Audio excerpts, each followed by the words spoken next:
Buenas tardes. Mucho agradezco Good a afternoon. todos Thank you, la everyone, presencia for being here. en sala. Es para el Uruguay It's for Uruguay realmente un honor really a great honor abrir este evento, to open this event, enfocado particularmente en las reflexiones de las víctimas sobre la justicia reparativa, focusing particularly on the reflections of víctimas de victims los más about atroces reparative crímenes que se pueden justice, cometer victims contra la of one of persona the humana, most atrocious crimes that can be tipificados en el committed Estatuto de Roma. against the people. El Included Estatuto in the otorga a las Rome víctimas Statute.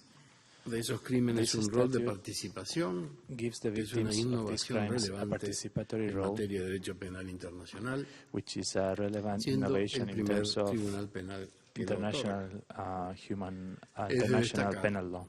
que este Which derecho de is the first participación puede tribunal ser that is ejercido en giving this cualquiera de right. las etapas procesales. This participatory right can be exercised in any of the process, the stages of the process, investigation, process, reparation, and this possibility is a great contribution by the Rome Statute. El reglamento de la Corte y las reglas de procedimiento y pruebas también toman en cuenta especialmente la privacidad, Rules el also bienestar y la take into dignidad account de las the víctimas. privacy and Esta the inclusión era wellness necesaria, and dignity of the victims. considerando el desarrollo y This avance was del derecho necessary, taking into internacional account the de los derechos development and humanos, advancement of la international importancia de la human Corte rights law, Penal the Internacional y la importance of the necesidad de acogida y International apoyo Criminal que los Court, Estados deben brindarle and para the el necessity cumplimiento of de sus support objetivos that debe on the part traducirse of en una the cooperación states más comprometida que la que existe must actualmente. La Corte, en tanto que tribunal que se ha conformado hace poco tiempo, requiere de toda la ayuda de los Estados en los procesos que lleva adelante. requires the help of the states in Para all the Uruguay processes es de that suma importancia it el takes into combate de account. esos For graves Uruguay, it crímenes is y very como parte important de ello to la combat necesidad these de great escuchar a las crimes víctimas. and also Confiamos que este evento contribuya a crear una mayor conciencia en la comunidad internacional de la importancia de esta participación en los juicios penales internacionales. El aporte de las víctimas a los procesos es fundamental, pues son las voces de las vivencias de quienes han padecido las consecuencias de estos crímenes.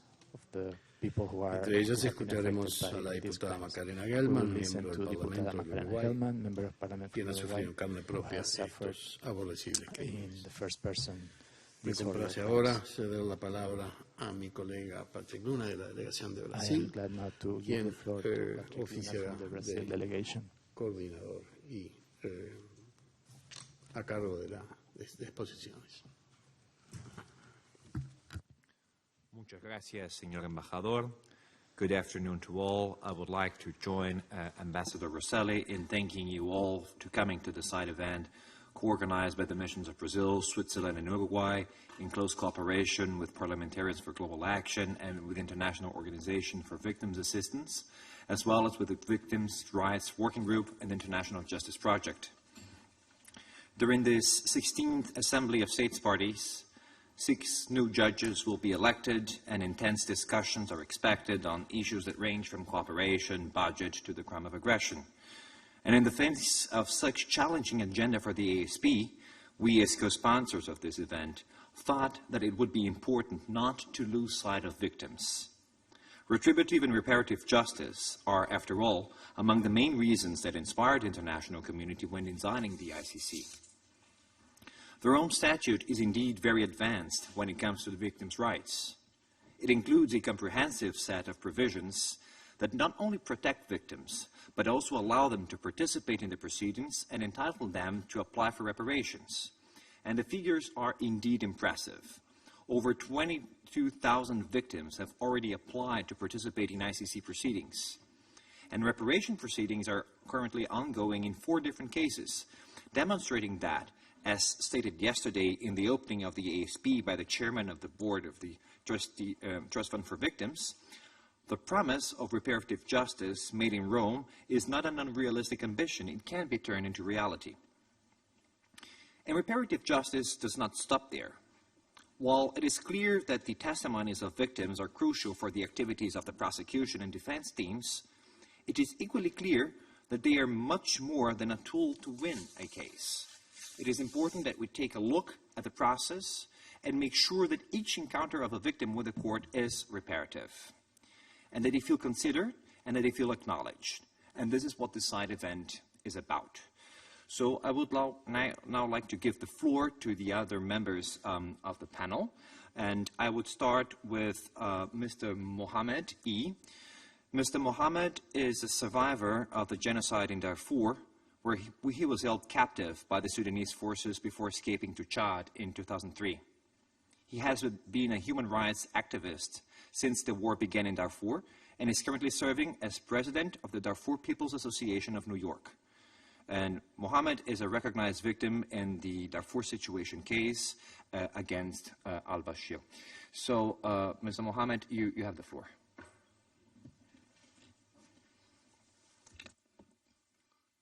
Thank you very much. I would like to thank all the guests today at this event, and I would like to many thanks to International Justice Project, who helped us since I got in this country 2006 and built my case with International Justice Project, and they work with me till today, and they gave me this opportunity. Thank them. And I thank the Victim Rights Working Group to hold this meeting and give us an opportunity to raise our voice as victims. And I would like to thank all the guests and the people on the panel. My name is Mohammed Harun Umar Bey. I was born in 1975 in a small town in northern Darfur called Kutum. I graduated from Al Jazeera University, but I didn't get my diploma because at that time there's a war in southern Sudan. At that time, the Southern Sudan is part of Sudan. And I'm against the war, Sudanese fighting Sudanese, so I didn't get my diploma. And after that, I went back to Darfur and started doing as a teacher, volunteer teacher. 2004, at that time, the war going on in Darfur, the Sudan government armed and the militia of Janjaweed attacked my small city, Kutum. At that day, they killed 45 innocent people, 45 in one day, including my brother, my best friend from school, and the imam of the big mosque in the city, and the other innocent people in that day.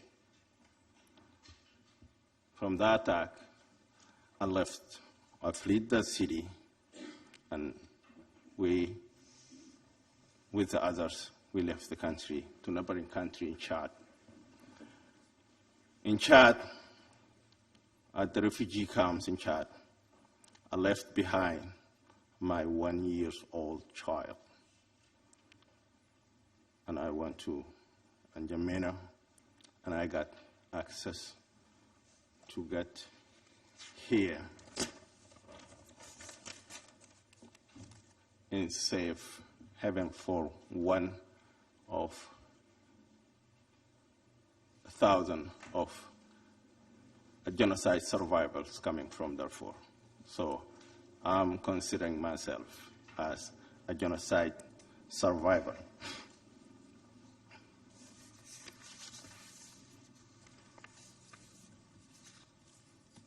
So I'm here to be a voice of the genocidal survivors. In Darfur, I'm putting my points as questions. Why I am a victim? I'm a survivor of the genocide, but a victim being believed never again. was a commitment, and it was an empty promise that has allowed many victims from many years in many countries to die because no government want to intervene while acting of genocide are being committed. It is always excusing us as a civil war.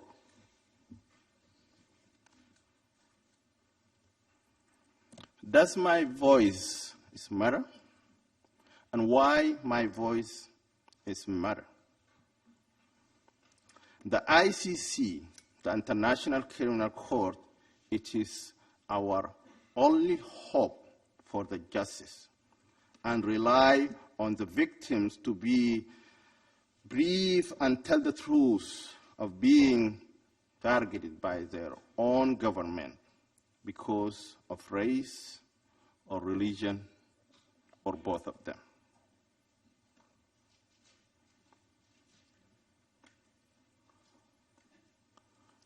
Who's Omar al-Bashir, and why he have impunity? Omar al-Bashir is the president of the Sudan government, targeting civilians in Darfur, using his arm and the militia of Janjaweed, and the UN Security Council referred the case to the ICC. And the former prosecutor, Luis Moreno Ocampo,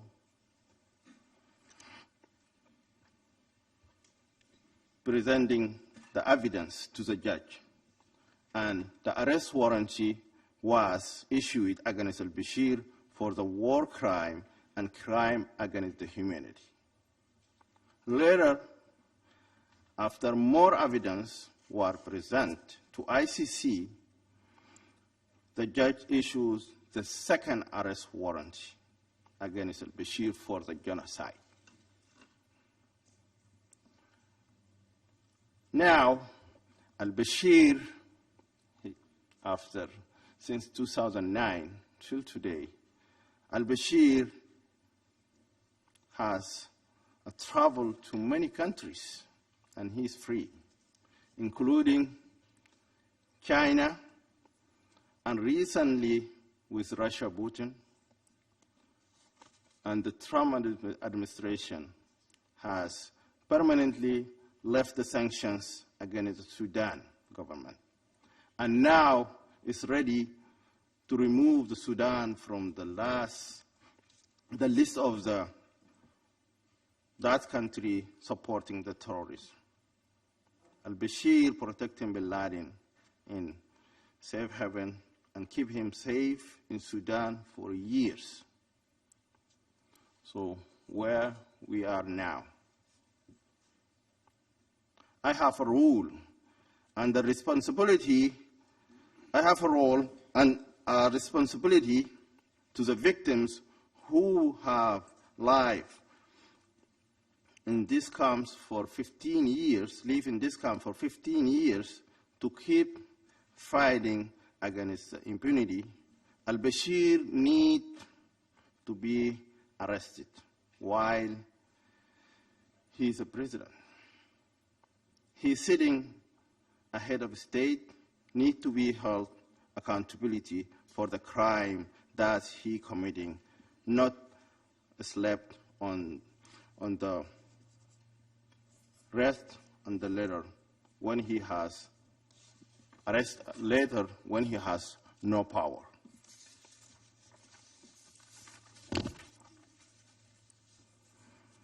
We give ICC a power to issue arrest warrant, but then no power to enforce the arrest warrant.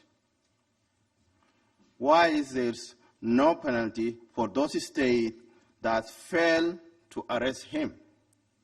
Example, Nigeria, South Africa, Chad, Uganda, China, all the other countries. al-Bashir visit them. We need more situation like what the Nigerian did to Bashir and push them to leave the country. So we need other countries going somewhere. If al-Bashir visit them, they're supposed to arrest al-Bashir. So my dream, I want to see al-Bashir being jailed and sitting in a small room in Hague and facing the judge, and the other people in Sudan live in peace. Thank you very much.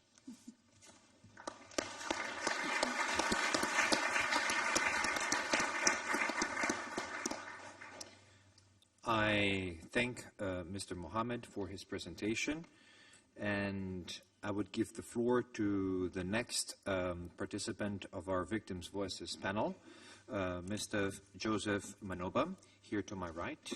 Mr. Manoba has been working with victims since 2006, and back in 2006, there were no representative groups for victims, and after attending a victims' rights working group in London, he went back home and set up a Ugandan version of the victims' rights working group, and this created a platform for organizations working with victims to carry out their voices freely because they were still under threats by the LRA. And during his presentation, Mr. Manoba will focus on the victims on the Ongwen case. Mr. Manoba, you have the floor. Thank you, Patrick. I join my colleagues in thanking the conveners of this meeting today. I represent about 2,600 victims in the Ongwen case, together with my colleague Francisco Cox, who should be here as well. The victims that we represent, children, women and men between the ages of 12 and 90 years.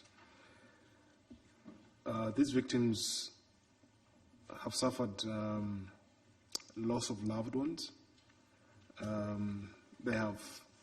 Some of them have suffered abduction and stayed in the LRA ranks for a couple of years.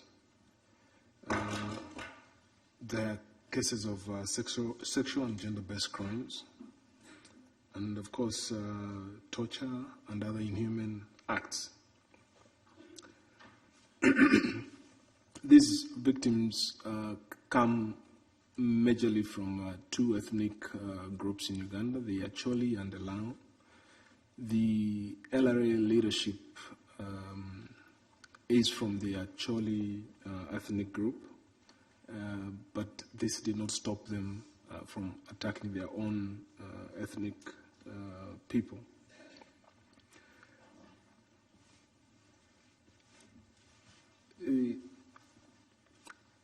In 2006, as Patrick mentioned, after attending the International Victims' Rights Working Group meeting in London, I thought it was very important for us to use the umbrella-like organization of the Victims' Rights Working Group, because back then the arrest warrants had just been unsealed against the top 5 LRA commanders. It was then very difficult for anybody amongst the victims and organizations working with victims to speak about the rights of victims before the ICC, or victims being able to participate in the ICC. The only organization that was doing this was the ICC itself, together with the Ugandan Coalition for the International Criminal Court. And back then, this organization was, the coalition was being coordinated, I think, by Stephen Lamogne, who probably is also in this room. And together we thought it would be useful for us to create this umbrella body-like coalition where victims and victims' organizations could raise their voices and speak about many things that affect victims back in the day. The Uganda Victims Working Group later became the Uganda Victims Foundation after its registration, and the Uganda Victims Foundation continued to work and raise a voice for victims in the country. Now, because it was difficult for victims to show interest in the ICC or participate in anything related to the ICC,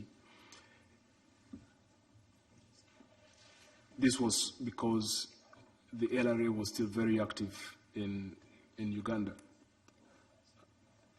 Over time, the interests of victims have changed significantly. After the surrender of Dominic Ongwen in 2015, you would want to know that this case for our clients represents the only hope for justice for any of the victims of the atrocities committed by the LRA and perhaps by Dominic Ongwen himself. There has not been any prosecution before the national courts, notwithstanding the various efforts that the UVF, the Ugandan Coalition for the ICC, and many other organizations put in place to kind of try and have a domestication of the ICC statute to allow for the prosecution of crimes by lower-ranking commanders of the LRA and, of course, the UPDF. In the ICC, from our consultations with our clients, the victims see an impartial criminal tribunal, which the local court system in the country would not offer. The victims that we represent do not trust the local courts because they think in one way or the other they would be compromised by actors within the government. And so the ICC has provided the victims in the Ugandan case the best hope for justice and for, for reparations in the event of a conviction. We, as the legal representatives for victims, have developed a strategy where we meet with our clients every single month. In 2 months, we try and, as much as possible, try and meet with our clients at an individual level, and in another month, try and provide updates about what has been developing or what has been happening at the ICC. And through these meetings, we have been able to get information that many of the victims have not actually spoken about, even within their participation forms. Things that have happened to them at a personal level, but because they did not at the time of completing these forms have assurances or guarantees that they will not be perhaps prosecuted themselves for whatever they state in those participation forms, or they didn't know whether they should share all the information about them at the time they completed these participation forms. they have, over time, developed a trust with us and been able to share this information that is very personal to them. Because I think that they have seen so far how the proceedings have happened at the ICC, and they believe, as they have seen, that in the ICC there is an opportunity for them to get justice through their representation at the court.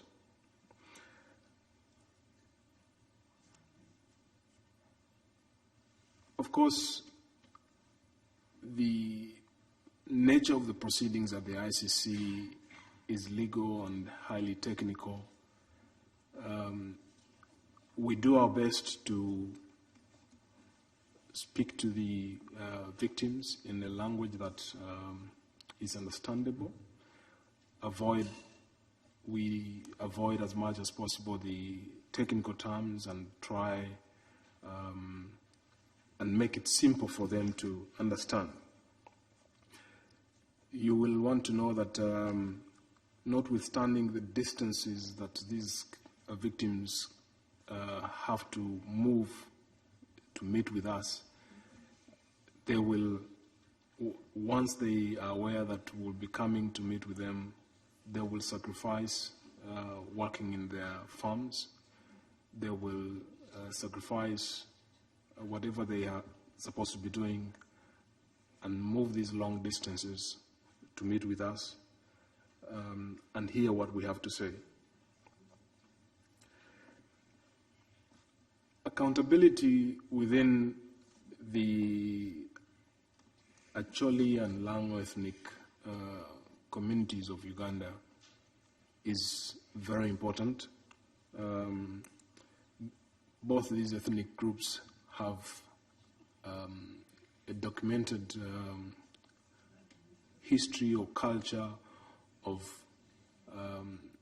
reparative justice and accountability, where perpetrators from one clan will move to the victims' clans and try and resolve a particular situation.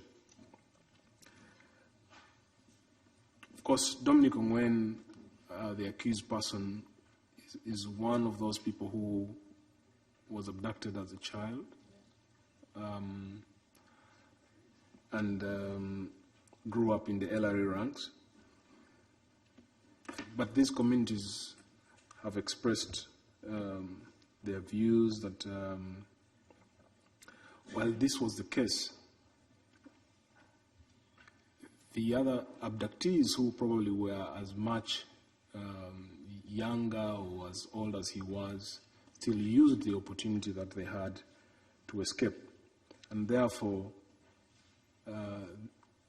his age and his abduction notwithstanding, they think that his trial before the ICC is justified because, like I've indicated, many other abductees of his age did manage to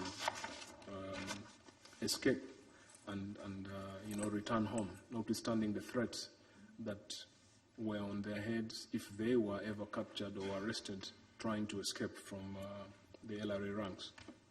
Now, if we were to compare those victims that we represent with the victims that are currently before the national judicial system, you would want to know that the victims that we represent are much more comfortable in the ICC system than the local system, because over time we seem to have demonstrated to the victims that their views and concerns can be expressed and be recognized by the court. On the other hand, the International Crimes Division of the High Court, a specialized division of the High Court in Uganda, has struggled to deal with the two cases that they have before them, primarily because the whole notion of victim participation is new in the local system, and therefore a bit problematic for the judicial officers that are sitting and presiding over these two cases. Now, while this is the case, of course, for us with victims that we represent in the ICC, there are many victims that would have wanted to apply to participate in the proceedings against Dominic Ongwen. However, they were not able to participate up to this moment because the trial chamber made a decision and set a deadline for when victims could apply and participate in the proceedings. So those who did not have the opportunity to complete these forms were left out of the application process, and it kind of puts a distinction, if you may, between those who were granted participatory rights and those who were denied participatory rights. So the ICC does seem to be a good system, but on the other hand, it is viewed by some of our clients, well, not those we represent, but other victims, as very discriminatory because on the one hand, as I've said, you have people who are participating, and on the other hand, without good reason, others are left out. Now, of course, reparations is a very key aspect of clients' interest in participating before the ICC. But more importantly, our clients have demonstrated that they want to know the truth as well of what was behind this conflict. So truth that can be brought to them using an independent tribunal is something very important, and thus far the ICC seems to be playing that role for those that we represent. We obviously have not or are not allowed to speak to many others outside those that we represent, but from the meetings we have held in the locations that we represent, that our victims hail from, we have met with a number of people that have asked us why they would not be allowed to participate. Finally, the Trust Fund for Victims has made some significant contribution in Uganda through their project. While this is known from the documentation that the Trust Fund for Victims puts out, many of our clients do not know what projects the Trust Fund for Victims conducts or executes within their locations. Many of them have not benefited from the Trust Fund activities. And we have tried to find out, as legal representatives for victims, or we have tried on our own to try and understand why this is the case. And we have been informed by organizations that are implementing the Trust Fund activities that their instructions are that they are not supposed to work with victims who have participatory rights before the court. Whether this is a position of the Trust Fund or not remains to be answered.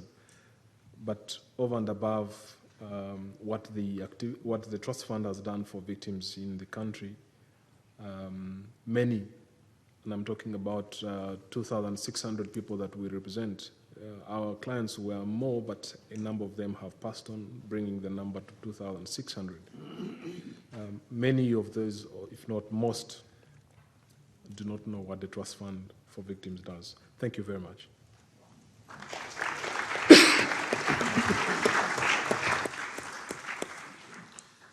Thank you very much for your presentation, Mr. Manova. And I would now give the floor to Congresswoman Macarena Gelman. And if you allow me, I'll introduce her in Spanish. Diputada Gelman es hija de detenidos desaparecidos argentinos. Su madre, cuando embarazada, se trasladó a Uruguay. Her mom, when she was pregnant, moved to Uruguay. En Uruguay. So y es una Miss neta Hellman was recuperada born de las abuelas de in la Uruguay, Plaza de and Mayo. she's a recovered Es una conocida granddaughter from militante the por los Plaza de derechos Mayo humanos en su país. grandmothers. Diputada She's desde a human rights 2015 activist. She's been an y MP es since miembro del 2015, grupo and she's a por member Verdad y Justicia que for también fue the creado en Truth Uruguay. and Justice Group that Diputada was created Gelman, in Uruguay. tiene la palabra.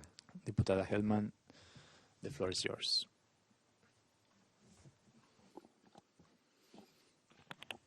Bueno, muchas gracias. Many thanks. Para comenzar quisiera agradecer a At the beginning, I would like to thank PGA y mi that is presencia en este making my evento y la presence and línea de participation trabajo here possible. que desarrolla en el marco del programa sobre And I Derecho would like to Internacional y thank Derechos their Humanos work en in relación a la terms of their efectividad y program universalidad del Estatuto de Roma. of international rights and human rights. Como víctima del terrorismo de Estado, for tanto the en Uruguay como en universality of the Argentina, Rome como Statute, as a ciudadana victim de estos dos países of state y del terrorism mundo en in definitiva y Argentina como and Uruguay, parlamentaria, es de gran importancia que and as an exista MP, un it is ámbito very que desarrolle de important manera that sostenida there is esta línea de a trabajo en space beneficio that de quienes develops realmente lo this work necesitan y de la comunidad on behalf internacional of toda.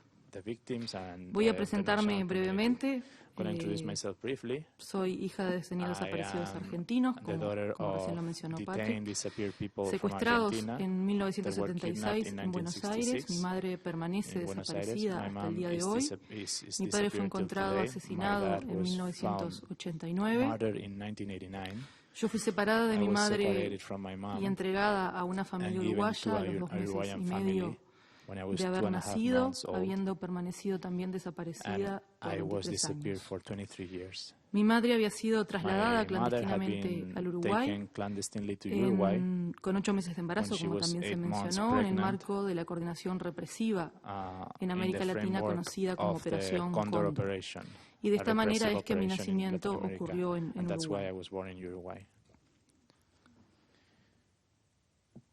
Es realmente gratificante disponer de un very espacio gratifying como to have a este para space like reflexionar this sobre to el rol de las reflect víctimas about the role en la of lucha victims contra la in the impunidad por fight los against crímenes de impunity, lesa humanidad.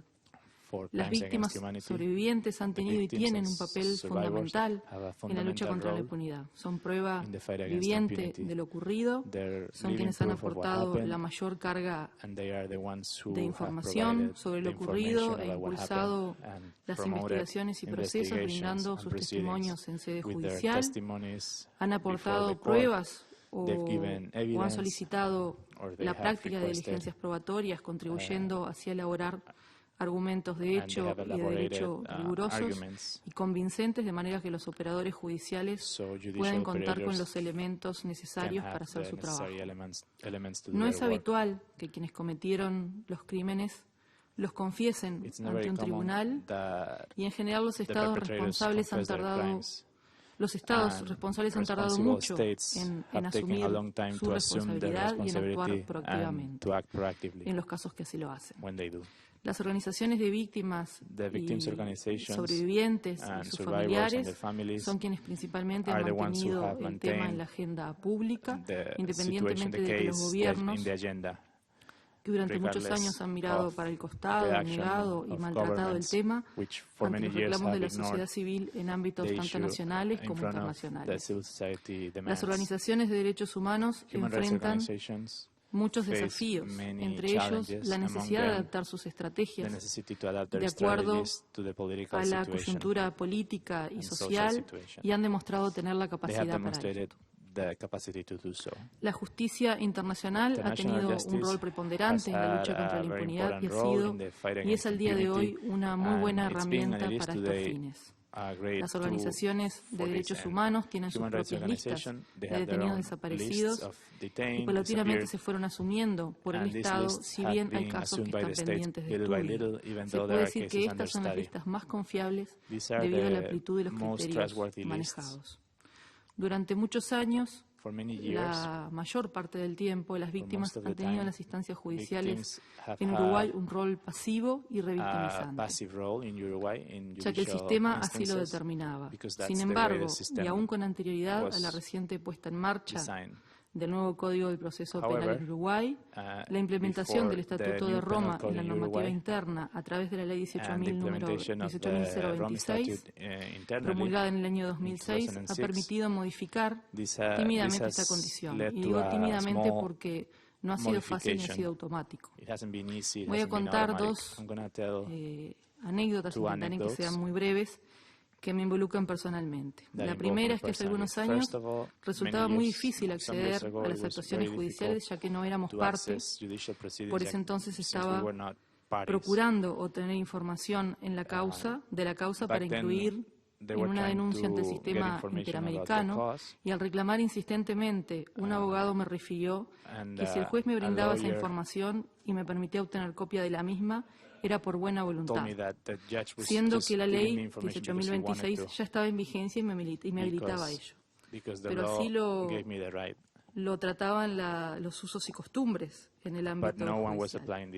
Al mencionarle esta ley y reclamarle en función de ella, la respuesta fue, pero nadie la aplica. Entonces, por eso digo que no necesariamente esto ha sido automático y por estar en vigencia la ley ha sido aplicado. Sin embargo, con el paso del tiempo, esta situación ha ido mejorando en ese sentido.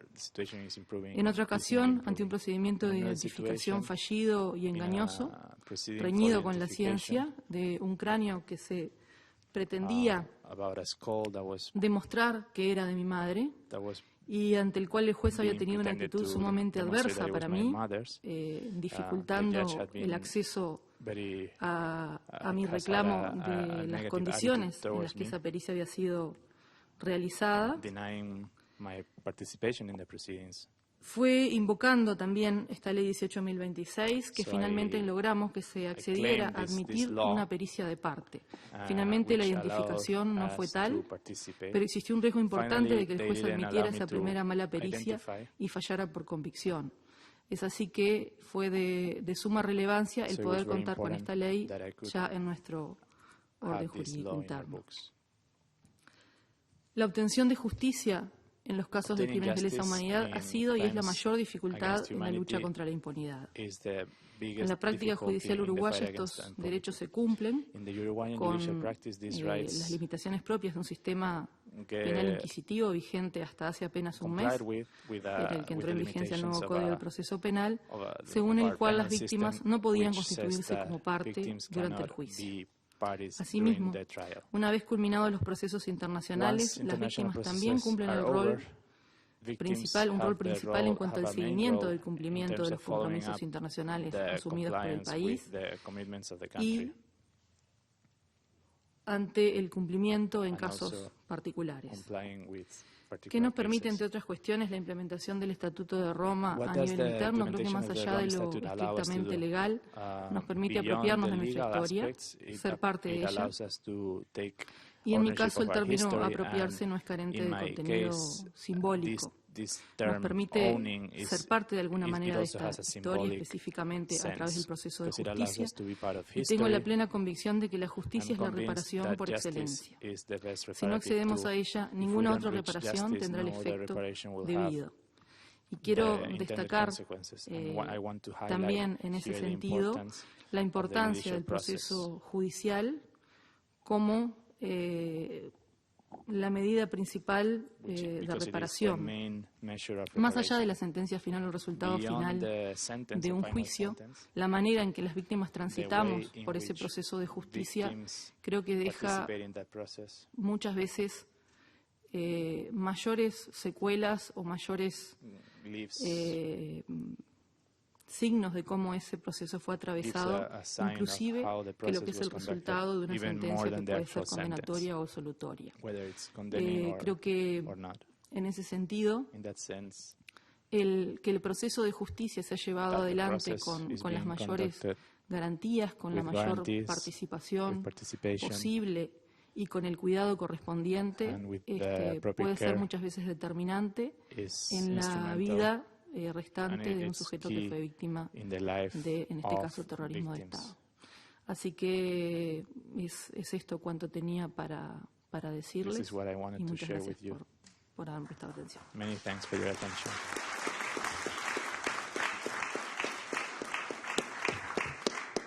Thank you very much, Congresswoman. And having heard our panel on victims' voices, it is now my pleasure to give the floor to Dr. Yael Danieli, our reparative justice commentator from the International Organization for Victims Assistance. Yael, you have the floor.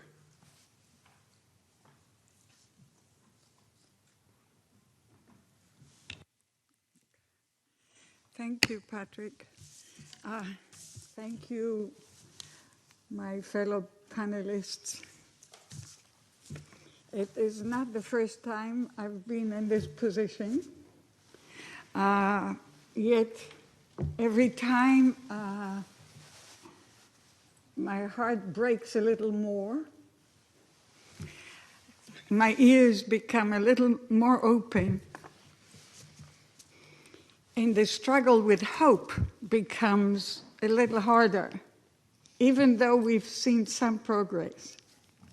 But let me begin my comments. I often say that the reason that I'm considered expert in this field is that I have listened to victims. I literally, everything I know is because they taught me. Now, some of you know that I had the honor of building the first program to help Nazi Holocaust survivors and their children. So it's been several decades of listening to the voices and trying to attend reparatively to people who suffered the worst in the history of humanity. But I want to remember two giants in the field that we lost this year who, like me, listened and listened and listened and shaped their career out of listening. And one is Nigel Rodley. So Nigel Rodley, some of you know about them. I'm not going to tell much. For those who know, I want you simply to give a moment of memory. And Sharif Bassouni. I also, very separately, and with a hopeful feeling for his improving and healing, I want to remind ourselves and to dedicate my comments to our very close friend, Ambassador Jörg Lindemann, who would have been here, except he's not feeling well. He's been with victims' issues from the first ever moment of their mention in the prep comms and onward. And actually, he was the first person I shared with my dream about the trust fund for victims. And without him, the trust fund would have never happened.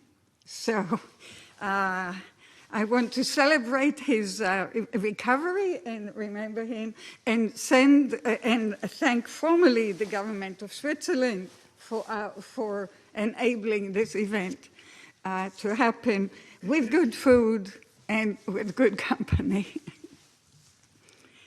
Let me remind us what reparative justice is.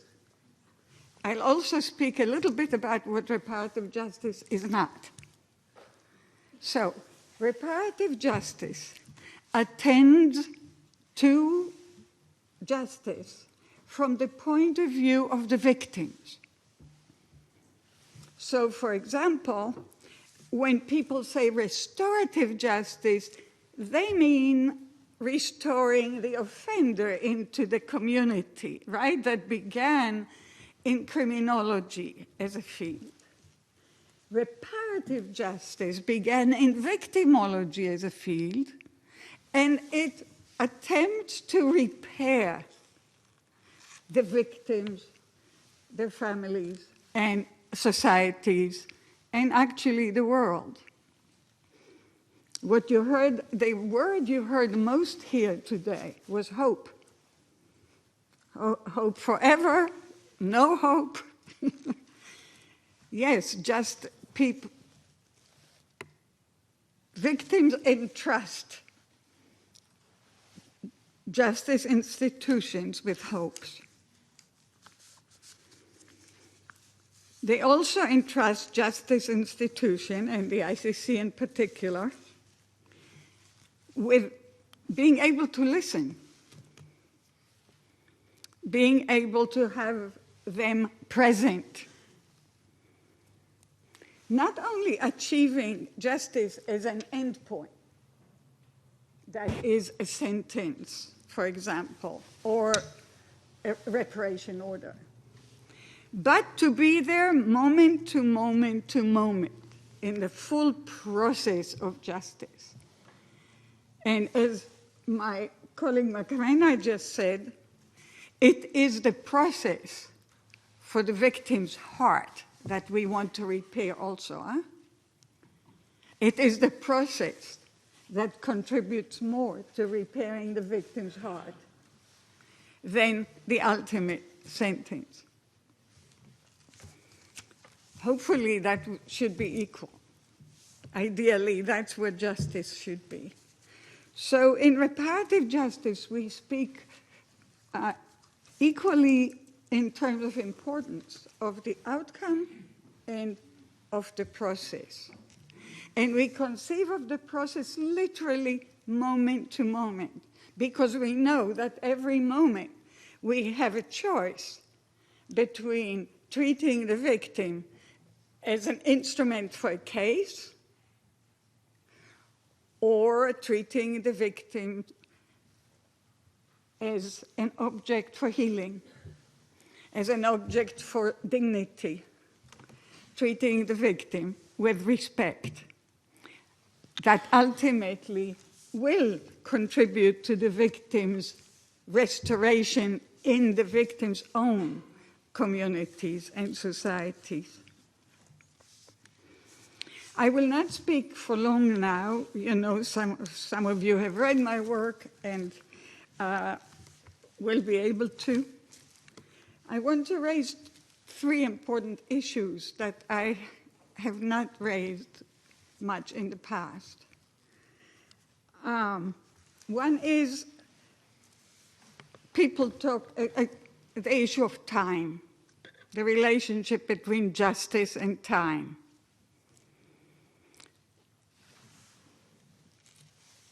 Justice is never done in time for the victim's clock. Victims wait an awful lot of time. So, one of the main challenges for the court, and we should write and research it further, is how does the court negotiate this very stretched time dimension so that the victim doesn't get traumatized by the mere effect of the passage of time without seemingly anything happening. Do you follow me? I hope so, because you heard here several victims who wait for justice. And they wait for justice maybe to begin. They wait for justice maybe to be in the middle of the process. They want to know what's happening, and they may or may not hear about it in time for filling an application form, in time for applying for reparations. So I would like you to give more thought to it, both as people who work for the court and all of us. I also want to raise the issue of the heartache, because truly listening hurts. Because you take in what you hear. You imagine inside yourself what you're hearing. You visualize it. If you're human at all, of course, it mirrors someplace in you that will be affected.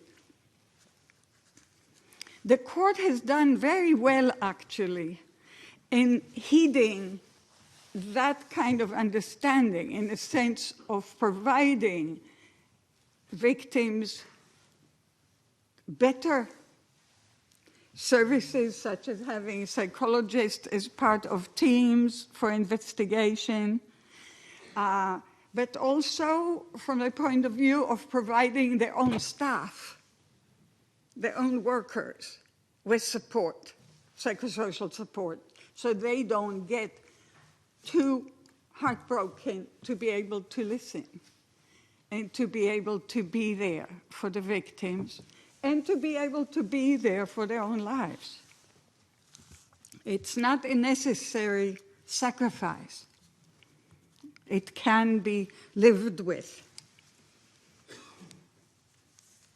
So I first talk about time. I talked about the open ears and the open hearts, and how to keep our hearts open, despite being afraid to have it hurt. I would leave you with just one more task that we have to face, and that would be a segue also to my dear colleague, Mr. Noguchi's comments.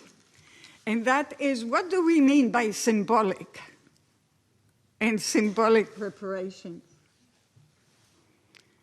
Because for me, all reparations are symbolic.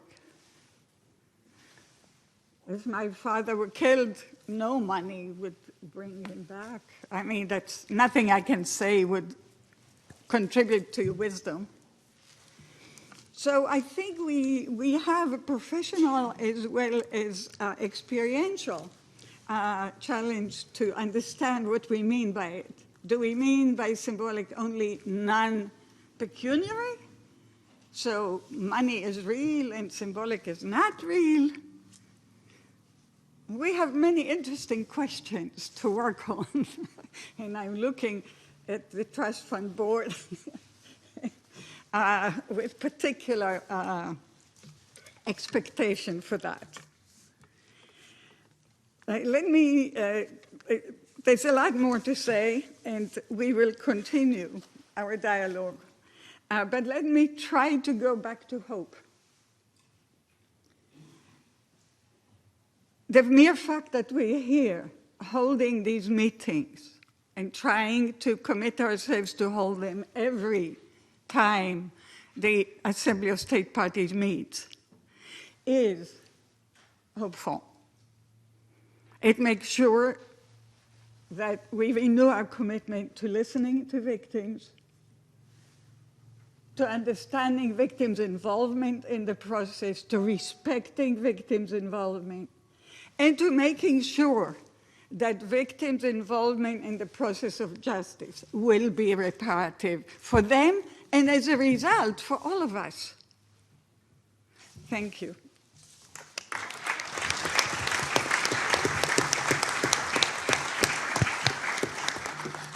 Thank you, Yael. It is my pleasure now to give the floor to Mr. Muthu Noguchi, who is the chairman of the board of the Trust Fund for Victims.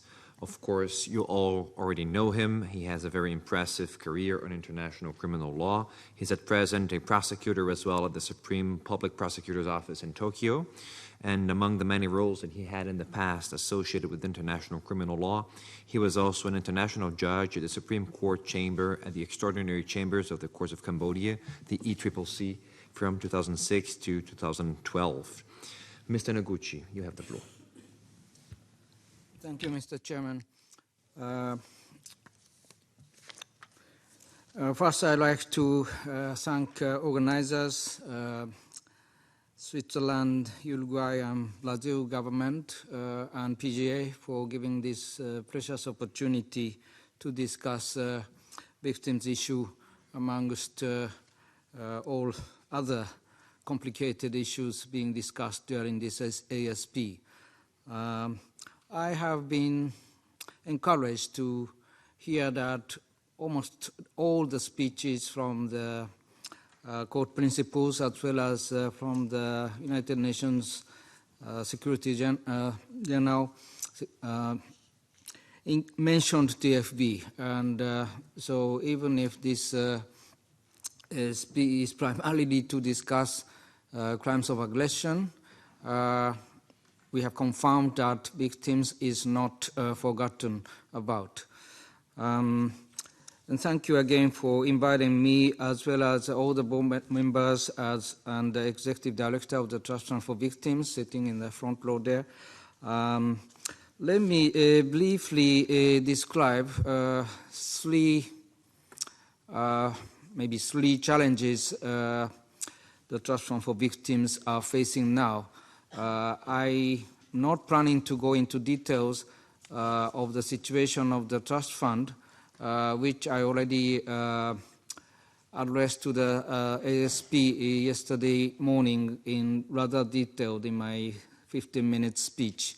So based on that speech, I would like to add a few things. First is our continuing struggle with establishing legal framework, which is legally sound and operationally feasible. As you know, Rome Statute has a few provisions regarding the Trust Fund for Victims and reparations rights of victims, but it's not sufficiently detailed to the level of allowing us to move into implementation stage without any doubt.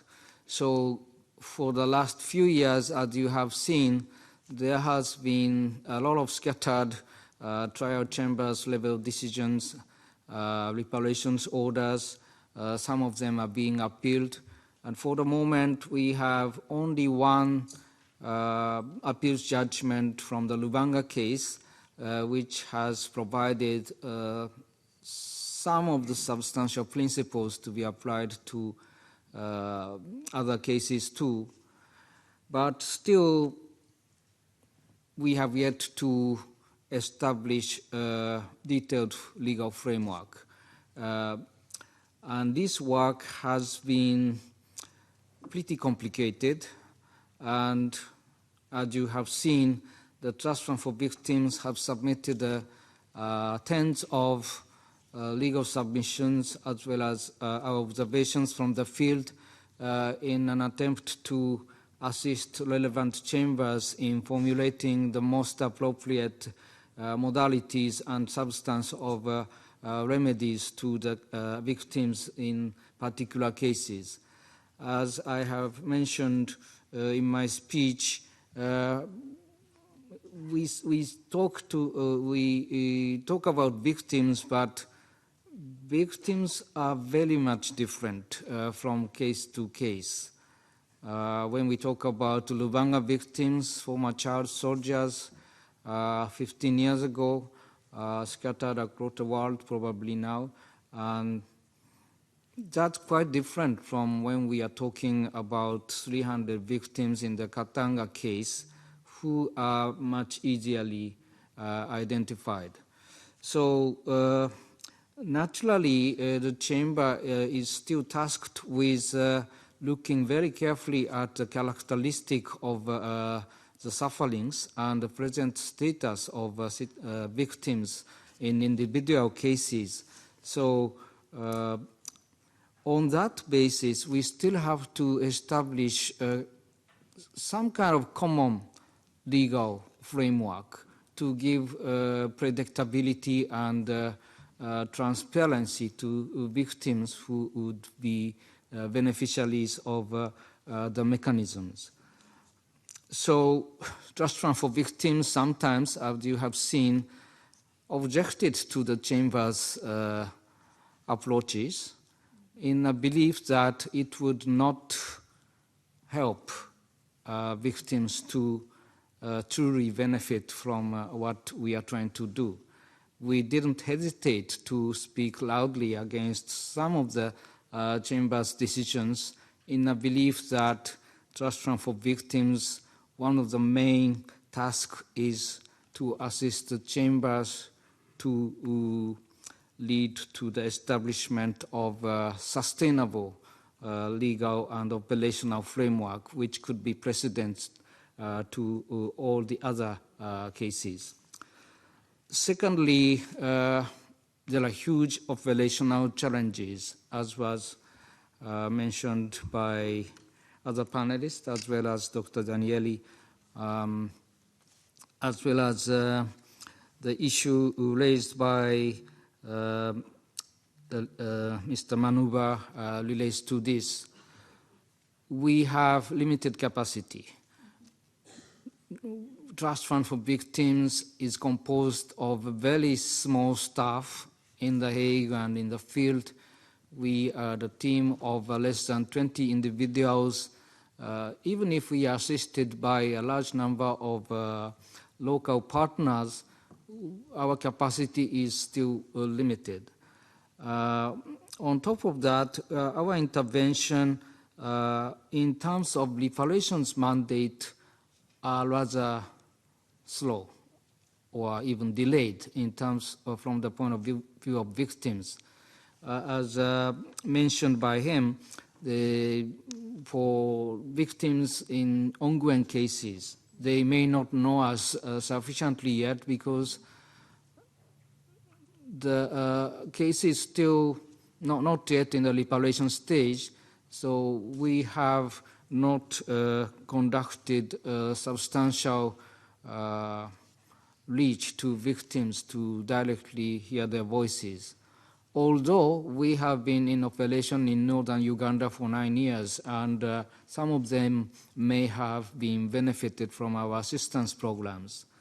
So this is a gap between the two mandates, and this is also exactly what I mentioned in my speech yesterday, the continuous significance of assistance mandate, even if we are getting reparations orders. Finally, the third challenge is, of course, funding. During the last several years, I'm on the seat of the chair for the last 5 years, and in my first year, the annual income from voluntary contribution was around 5 million euro.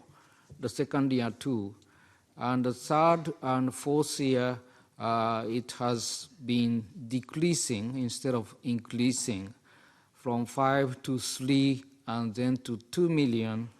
And this year, it's slightly better than last year, but at this moment, the amount we got has not reached 2 million. We expect to make it up to nearly 3 million, or a little above 3 at the end of this financial year. But still, it's far from what I announced as our ambition to raise during the next 4 years of 30 million euro. So this is obviously a very transformative moment. For the last 10 years, the Trust Fund for Victims have been in operation only in terms of assistance mandate. Annually, we spent around 2 to 3 million or even 5 million euro for DRC and Uganda.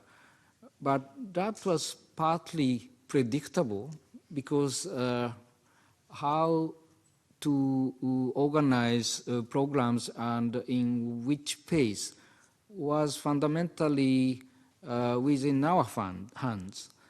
But when it comes to reparations orders, that's out of our control. This year we've got 2 new reparations orders asking the board to consider complementing $1 million or 2.7 million euros. Those orders come in almost unexpectedly, and the amount, both in terms of amount and timing.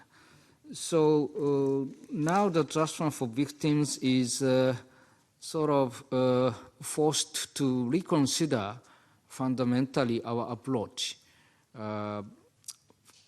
During the last several years, we tended to start new programs only when we've got sufficient funding to do that. But now such an approach is sort of outdated or simply doesn't work.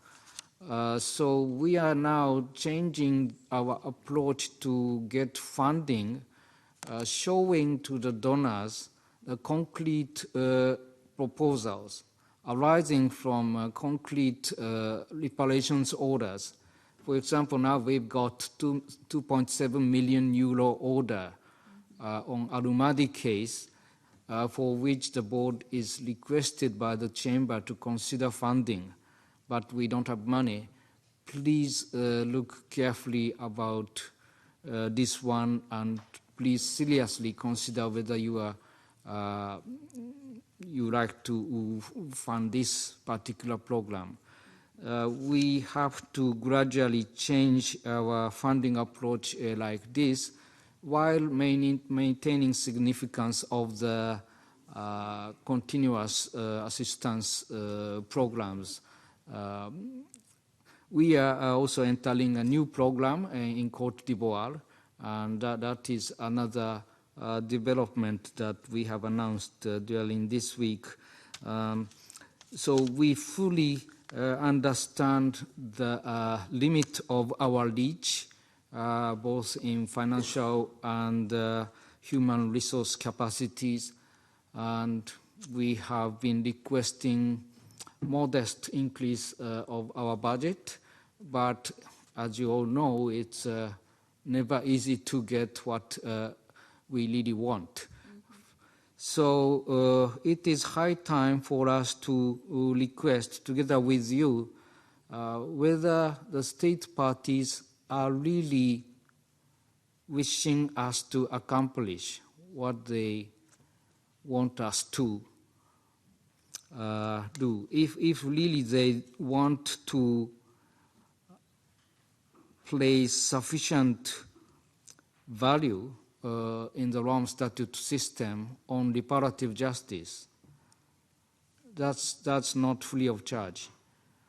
So we are asking them whether they really want to meet their promise made in Rome in 1998, whether they are seriously considering to put additional funds to allow us to address these developing situations, to keep responding to the needs of victims. In this regard, the board is making best efforts, but obviously we need your continuous support. Thank you very much.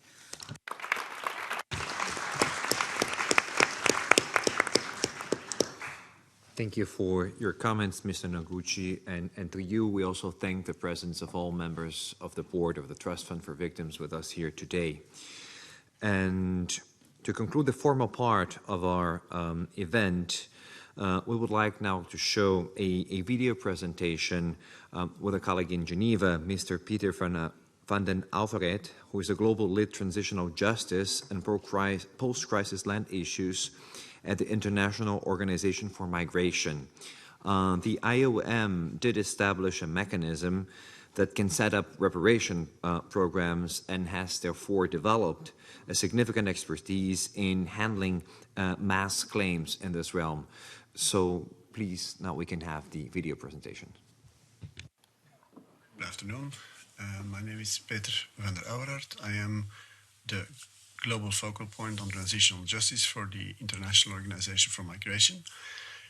I've been working on reparations for over a decade now, having worked in the German forced labor compensation program, as well as having worked in countries like Colombia, Nepal, Timor-Leste, the former Yugoslavia, Rwanda, amongst others. I was asked to say a few words about how one does or how one establishes a reparations program for large communities of victims.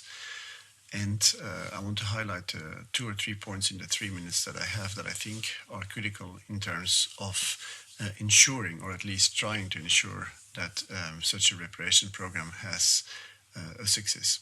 Firstly, it is really important, and we say it too often, but we don't act enough upon it. Context is everything. So before starting to consider how to work with victims, how to consult victims, how to design the program, or how to design a consultative process, how to understand what reparative measures are desirable and feasible, it is really important to have a solid political analysis, a solid institutional capacity analysis, and a solid risk analysis, because there is a risk related to reparations. There is a risk of re-victimization. There's a risk of conflict, for example, in fragile contexts, if only certain victims receive reparations because only they have had, for example, a case before the ICC. So it's very important to do, to ensure that whoever is in charge of designing or starting the process of designing a reparations program fully understands the context. Secondly, the process of getting to reparations itself is almost as important, or is also already reparative, or can be reparative, as the actual measures that will be there. So there needs to be a process that ensures that victims are heard. There's no reason to romanticize this. Often, at least in the context that I have worked on, victims will not all agree on what should be done. There may already be a struggle over the definition as to who is a victim and who is not, although in the context of the court that it will probably be determined by the court. But it is critical to use that process also to build trust and to ensure that there is a sort of a level of consensus as to what the reparations effort is going to be and what it is not going to be. And also potentially it is, or not potentially, it is an important process through which to provide information, for example, about what is possible in terms of resources and what is not possible. Thirdly, it is critical, especially when one works in environments where there is a high degree of informality, or where for many years the rule of law was more a theory than a practice. One needs to stay away from bureaucratic administrative approaches that may work in highly developed rule of law contexts, but do not work in contexts where informality is the rule. One recurring discussion is that it is very difficult in such contexts to identify or to base your reparations efforts on an individualization of what harm a person has actually sustained. For example, when I was working in Colombia, it is very difficult to know when, for example, many people are not even registered in certain rural areas in terms of when they are born. How do you know when people say that their husband or their child or their nephew and so on has been killed, for example? How do you quantify loss of income, for example, if people never had pay slips, and one can go on in this degree. So rather than basing reparations on harm, on individualized harm, it is better to base reparations in such contexts on having been a victim of a particular violation, which then triggers the right to reparations, and that is independent. The reparations that will be delivered is independent on the specific individual harm that an individual sustained. Finally, it is critical to ensure that there is sufficient engagement in the implementation of reparations, because many of the problems that one faces, for example, or the challenges that one faces when one does the consultations one will also face in terms of potential for conflict, potential for re-victimization while the implementation is ongoing. So it's really important to ensure that the implementer is savvy in terms of the local context, is savvy in terms of reparations, and can manage difficult situations even when they arise. Thank you very much for listening, and I wish you an interesting side event.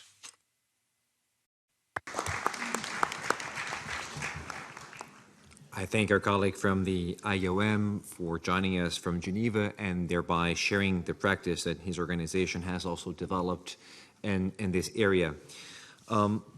While we did envisage in the original version of the program that we would follow now towards an open debate, due to time constraints, we now are on 2:41, and the event was actually supposed to end 11 minutes ago, and we're under time constraints in terms of giving the room for the next event to take place. I would encourage, if we could, I know that there's a list of interested speakers that would like to take the floor, whether we could informally discuss right after the conclusion of this event, because we have a long ASP ahead of us, and we're all going to continue this dialogue on an informal basis as to how to foster the role and the voice of the victims in the international criminal law proceedings, not only before the ICC. And on behalf of all co-sponsors, I would like to thank you all for joining us here today, and wish you all a very fruitful participation in the ASP if you're attending that event as well. Thank you very much.